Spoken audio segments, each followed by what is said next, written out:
আপনি এজিদের কষ্টটা আপনারা স্বীকার করেন, মদিনার মানুষ আপনারা করলে মদিনার মানুষ স্বীকার।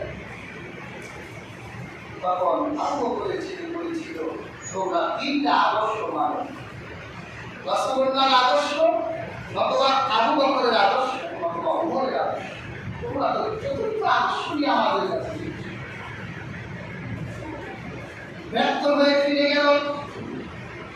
মুআবিয়া পাঠালেন মারওয়ানকে, যেটা আরেকটা পুত্র, আরেকটা সন্তান। মদিনায় এসে মদিনার সাহাবীদেরকে বুঝাতে লাগলেন, আমরা তো আবু বকরের নীতি গ্রহণ করেছি, কারণ আবু বকর জীবিত থাকাকালীন হযরত ওমরকে নির্বাচন করে দিয়েছিলেন। এই জন্য হযরত মুআবিয়া তার ছেলেকে নির্বাচন করছে, আমরা আবু বকরের নীতি মানছি। তখন আবু বকরের ছেলে বলছিল, হযরত আবু বকর ওমরকে নির্বাচিত করেছিল, কিন্তু ওমর আবু বকরের বংশের কেউ ছিল না। আর মুআবিয়া ইয়াজিদকে নির্বাচিত করছে, সে তার আত্মসন্তান। দেখো হওয়ার পর স্বয়ং মুআবিয়া নিজে এবার মদিনায় আসে। এই খবর পেয়ে আবু বকরের নাতি সহ অনেক সাহাবারা মক্কায় চলে গেল, যে সে মদিনায় আসছে, আমরা মক্কায় চলে যাব। পিছে পিছে মক্কায় গিয়ে তাদেরকে ধরার করে বলল, সমস্যা নেই, আমার স্ত্রী ইয়াজিদ তো যোগ্য সন্তান, সে যোগ্যভাবে দেশ পরিচালনা করার যোগ্যতা রাখে।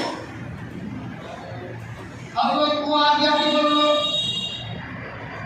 আপনি তো হাদিস বর্ণনা করেছেন একজন শাসক জীবিত থাকলে দ্বিতীয় জনের হাতে বায়াত নেওয়া যাবে না, আপনি জীবিত আছেন, আপনার ছেলে হাতে আমরা বায়াত দিব না।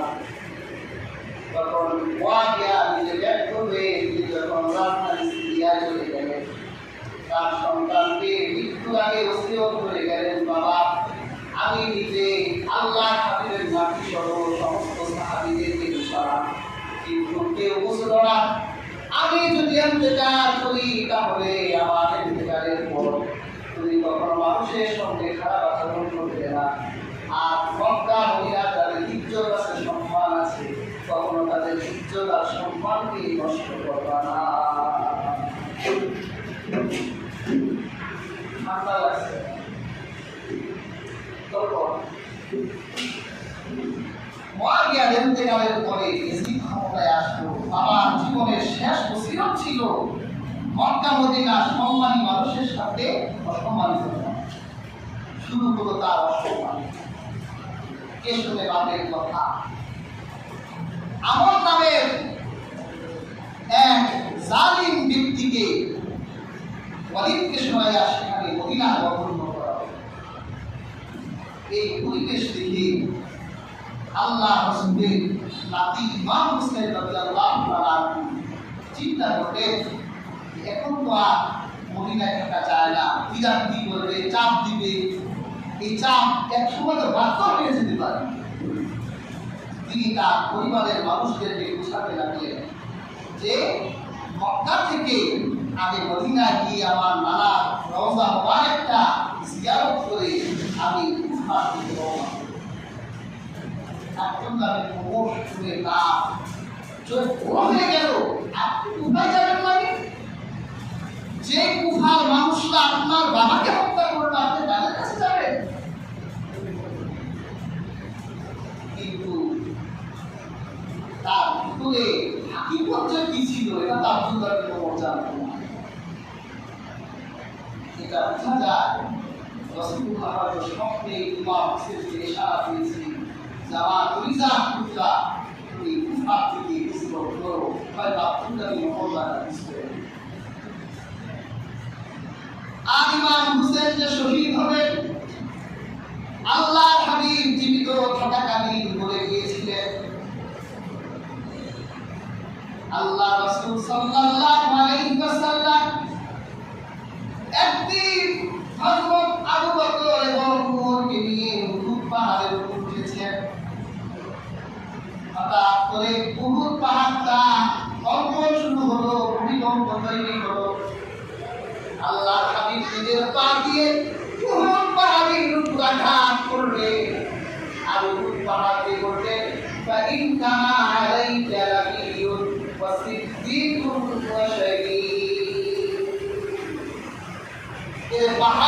এভাবে কাঁদছো কেন?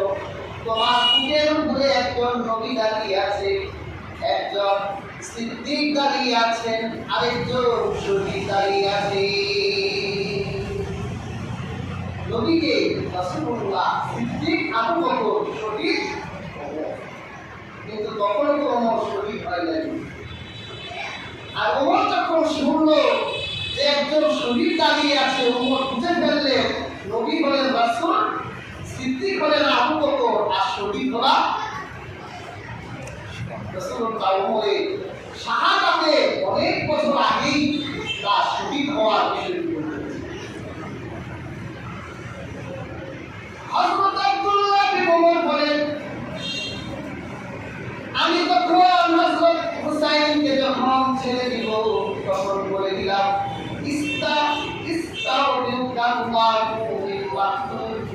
হে শহীদ, তোমাকে আমি আল্লাহর হাতে সমর্পণ করে দিলাম। হযরত আব্দুল্লাহ বিন আব্বাস বলেন, আমি যদি সেখানে থাকতাম তাহলে লজ্জা যদি না হতো, লজ্জার বিষয় যদি না হতো, তাহলে ইমাম হোসেনের মাথা চুল জেলে করতাম, আর তাকে কখনো কুফার দিকে যেতে দিতাম না।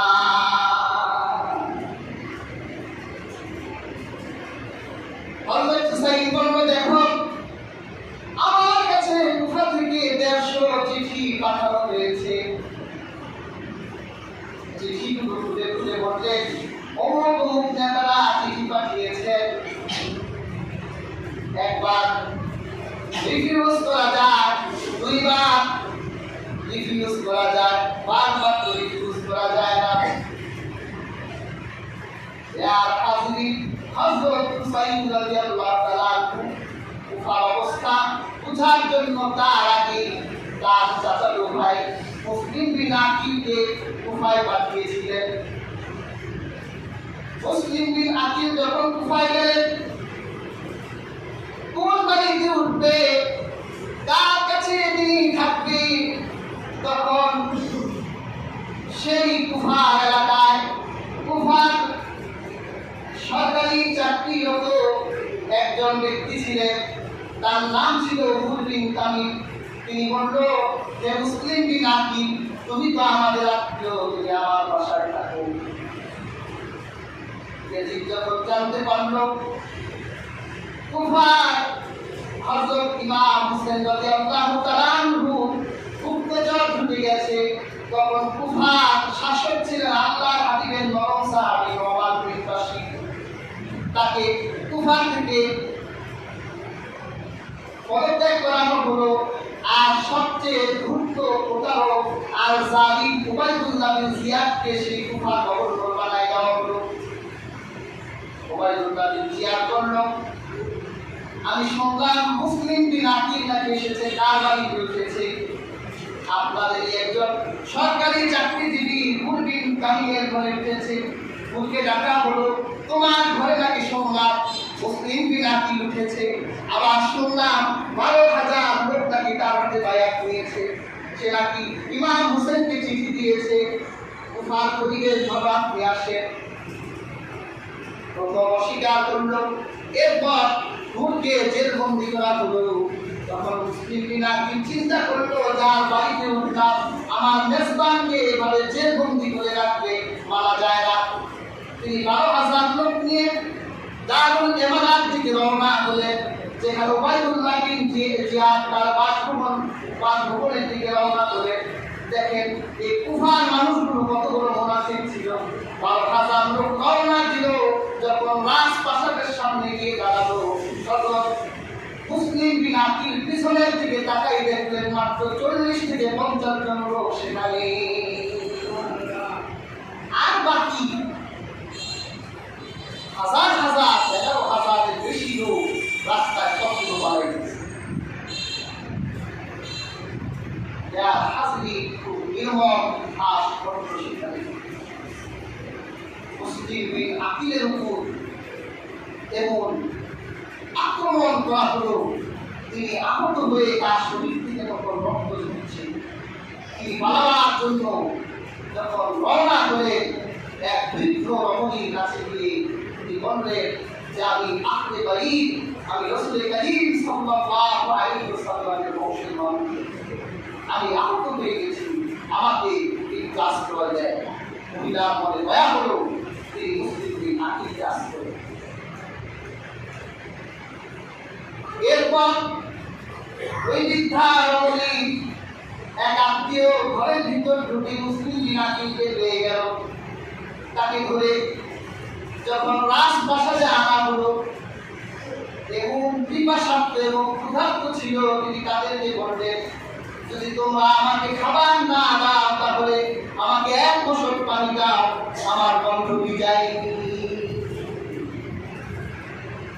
ওরা রক্ত মিশ্রিত পানি এনে মুসলিমদের নাতিদের সামনে হাজির করল। তিনি পানির দিকে তাকাই দেখে সে পানির ভিতর রক্ত মিশছে। এক ধূর্ত প্রতারক সেখানে চিৎকার করে বলল, হে মুসলিম নাকি, তোমাকে মেহমান দাবি করার জন্য এর থেকে ভালো কোনো পানি পেলাম না, এই পানি খাও। তখন মুসলিম নাকি বলেছিল, আজকে তোমরা যে মেহমান দাবি করে দিলে এটা স্মরণ রাখলাম, আসলে ময়দানেও তোমাদেরকেও আবার মেহমান দাবি করানো হবে। জাহান্নামীদের খোঁজ আর রক্ত সেদিন তোমাদেরকে দিতে হবে।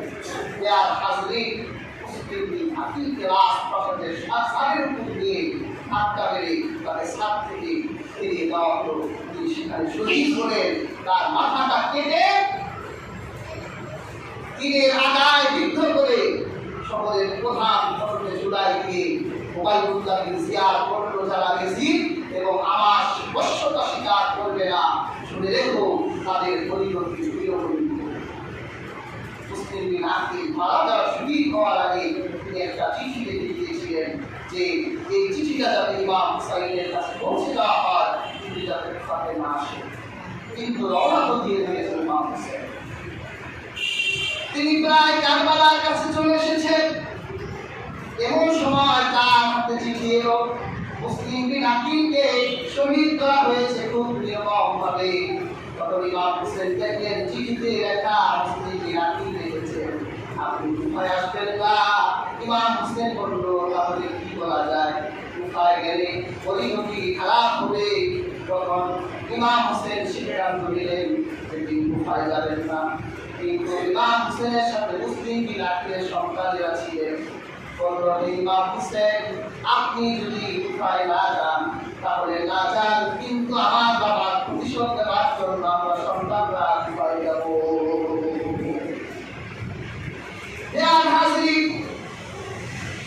হযরত ইমাম হুসেন রাদিয়াল্লাহু তাআলা বলল, না, একা কেন যাবে, আমার ভাইকে শহীদ করা হয়েছে, আর আমি তোমাদের ছেড়ে এইভাবে একা একা চলে যাবো, হতে পারে না।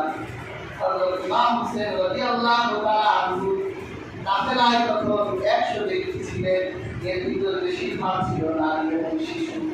তিনি তাদেরকে নিয়ে যখন তার উদ্দেশ্যে রওনা হলেন, তখন রাত ঘনিয়ে এসেছে, সন্ধ্যার দিকে। তিনি কারবালা নামের এক প্রান্তরে গিয়ে হাজির হলেন।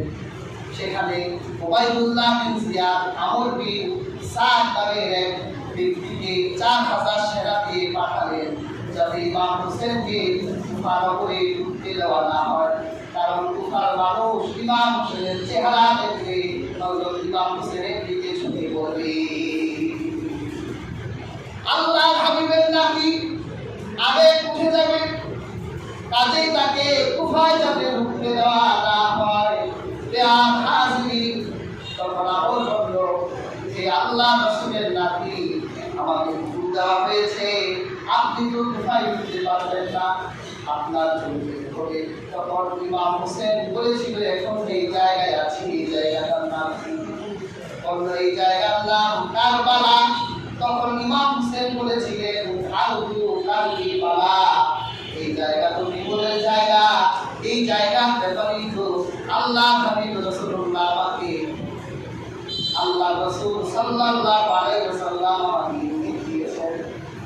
তিনি সেখানে শিবির স্থাপন করলেন, আর কুফার ভিতর ঢুকতে পারলেন না। কারবালার প্রান্তরে তার খেমা তৈরি করা হলো। জিহাদের বাহিনী চারদিকে ঘেরাও করে রেখেছে। একদিন দুই দিন তাদের সাথে কোনো খাবার ছিল, খাবারগুলো ফুরাই গেল। যে পানি ছিল পানিগুলো ফুরাই গেল। শিবিরে পানির জন্য হাহাকার তৈরি হলো। শিশুদের পানির তৃষ্ণা জাগলো, নারীদের ক্ষুধার যন্ত্রণা জাগলো। হযরত ইমাম হোসেন রাদিয়াল্লাহু তাআলা আনহু তাদেরকে বলল, শোনো, তোমরা কি ভুলে গেলে আমি কে? তোমরা কি আমার পরিচয় ভুলে গেলে? আমি কে এটা কি তোমাদের স্মরণ থেকে মুছে গেল? তোমরা কি আমাকে রাসূলুল্লাহ দরবারে দেখনি? তোমরা কি রাসূলুল্লাহ তোমরা কি দেখনি রাসূলুল্লাহ আমাকে আদর করেছে? তোমরা কি আমার পরিচয় ভুলে গেলে? আমি দেখছি তোমাদের প্রাণ করে শিয়াল পানি পান করে কিন্তু আহলে বাইতের জন্য তোমাদের দিন বন্ধ করে রেখেছ। আমাদের তৃষ্ণায় কণ্ঠগুলো আমার ফেটে যাচ্ছে, চোখ ছিটে যাচ্ছে। আর তাকাই দেখি তোমাদের প্রাণ করে টুকুর পানি পায়, কিন্তু আহলে বাইত পানি পায় না। জবাব দিতে পারছে না তারা, কোনো জবাব তাদের কাছে নাই। বেয়ার হাজিরিন, অনেক বড় ইতিহাস। যেই দিন যুদ্ধ হবে, ইমাম হোসেনের শেষ দিন, ওই দিন ফজরের সময় ইমাম হোসেনের শিবিরে ফজরের আযান হলো। আর আমর বিন সাদদের খেমায় ফজরের আযান হলো। ওরা চিন্তা করলো, এক প্রান্ত দুই জায়গায় আযান হলো। আল্লাহ হাবিবের নাতি চিন্তা করলো, তারা কি আমাদের জামাতে আসবে? আবার ওরা চিন্তা করলো, আমরা কি আল্লাহ হাবিবের নাতিকে ছাড়া একাই জামাত করবো? তাদের ভিতরে তো এক ধরনের দুর্বলতা আছে। বেয়ার হাজিরিন, এক কারবালার মাঠ, আযান দুইটা হলো, জামাত দুইটা হলো। ইমাম হোসেন রাদিয়াল্লাহু তাআলা আনহু তিনি জামাতের নামাজ আদায় করলেন। ওই দিন তিনি রোজা রেখে ফেললেন। এরপর ইমাম হোসেন গোপন একটা করে গেলেন। শরীরে রোমাঞ্চিত পশমগুলো তিনি সব ছেড়ে ফেললেন। দেখা দেখি অনেক সাহাবায়ে কেরাম তার সাথীরাও শরীরে রোমাঞ্চিত পশমগুলো ছেড়ে ফেললেন। তখন যায়নাব, আল্লাহ হাবিবের আরেক নাতি ইমাম হোসেনের বোন, ইমাম হোসেনকে বলল, আপনাকে আজকে এমন সুদর্শন দেখা যাচ্ছে, আপনার চেহারায় নূরের আলো দেখা যাচ্ছে, আপনি আজকে এত সুন্দর ভাবে সেজেছেন, অথচ আমাদের বিপদের দিন এত সুন্দর করে সেজেছেন কেন? তখন ইমাম হোসেন বলেছিল, আমি রোজা রেখেছি। আজকে সন্ধ্যায় আমার নানা মুহাম্মদ রাসূলুল্লাহ সঙ্গে ইফতার করব। সুবহানাল্লাহ। ইমাম হোসেনের এই কথা শুনে গজবের চোখ দিয়ে পানি চলে এসেছে। তাহলে আমরা কার কাছে থাকবো এই কারবালায়? আপনি যদি আমার নানার সাথে আল্লাহর জান্নাতে ইফতার করেন, আমরা নাবিরা কারবালার বন্ধুরে কার কাছে থাকবো, কার কাছে রেখে যাবেন? তখন ইমাম হোসেন আকাশে হাত তুলে আল্লাহকে ইশারা করলেন, আল্লাহর কাছে রেখে যাবো। যুদ্ধের ময়দান শুরু হলো। আল্লাহ রাসূলের নাতি সাথী সৈন্যরা যুদ্ধে অংশগ্রহণ করলো, ৩২ জন পুরুষ। ওইদিকে ৬,০০০ সেনাবাহিনী, ওদের পায়ে আঘাতে রাসূলুল্লাহ সাল্লাল্লাহু আলাইহি ওয়াসাল্লামের নাতি সাথীরা শহীদ হয়ে গেল একের পর এক। হযরত ইমাম হোসেন যখন যুদ্ধে যাবেন, তখন তার নিজের পরিচার পুত্র সন্তান আলী জাইনুল আবিদিন অসুস্থ ছিলেন। সন্তান বয়স ২৬ বছর। এই সন্তানটা যুদ্ধে অংশগ্রহণ করতে পারে অসুস্থতার কারণে। তখন তিনি তার হাসানের পুত্র তার ভাতিজাকে বলল, ইয়া বুনাইয়া কাইফা তাসুকুল মাউত, আমার মৃত্যুর পরে মৃত্যু তোমার কাছে কেমন লাগবে? তখন ইমাম হাসানের সন্তান বলেছিল, আপনি জিহাদে যান, আমাকে মৃত্যু বরণ করতে বলে মরণ আমার কাছে অধৈর্যের লেখা মনে হবে।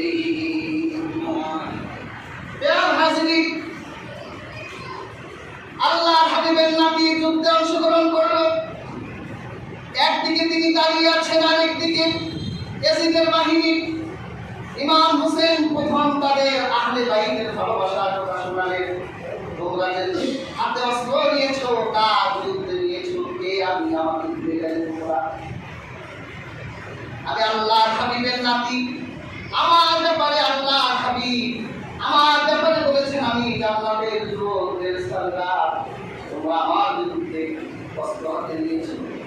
তারপর থেকে তার পকেট থেকে কিছু পত্র বের করবে, আর চারদিকে দর্শকরা দাঁড়ায় আছে। দর্শকরা চিঠিটা বের করে নাম করে বললো, হে অমুক, তুমি দাঁড়িয়ে আছো, তুমি না আমাকে চিঠি লিখেছিলে, আপনি আসেন। আজকে তুমি দাঁড়ায় আছো, আকাশে হাত তুলে দোয়া করো, আল্লাহ ইমাম হোসেনের যাতে কিছু না হয়। তোমরা আমাকে দাওয়াত করে এনে আজকে দর্শকের ভূমিকায় আছো। এই কথা শুনে গুরবি ইয়াজিদ নামে এক ব্যক্তির মনে দয়া হলো। ইয়াজিদের সৈন্য ত্যাগ করে ইমাম হোসেনের পক্ষে এসে ইয়াজিদ বাহিনীকে বলল, এর প্রত্যক্ষদারকেরা আজকে এই ফুলাদের তীর বন্ধ করে রেখেছি। আজকের পানির ক্ষমতা তোদের হাতে। আহলে বাইতের কণ্ঠে এক কাপড়া পানি দিবি না, কিন্তু হাসরের ময়দানে পানির নেতৃত্ব থাকবে ইমাম হোসেনের নানার হাতে। সুবহানাল্লাহ। সেই দিন তারা এক কাপড়া পানি পাবে না।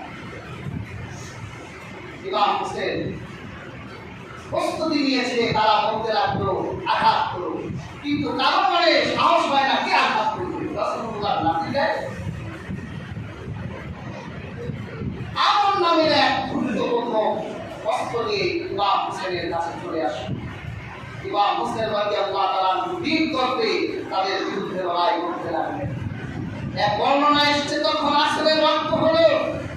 ইমাম হোসেন বলল, যুদ্ধ থামাও, আমি কারবালার প্রান্তরে আসরের নামাজ আদায় করতে চাই। তিনি আসরের নামাজে দাঁড়ায় গেলেন। দ্বিতীয় রাকাতের সিজদায় যখন তিনি গেলেন, তখন সম্মানিত জলসাদ, যাকে আমরা সীমা করে থাকি, এই ঘুরত এসে ইমাম হোসেন রাদিয়াল্লাহু তাআলা আনহু বাত্তার উপর হাত দিয়ে তার মাথাটা তুলে দিলেন।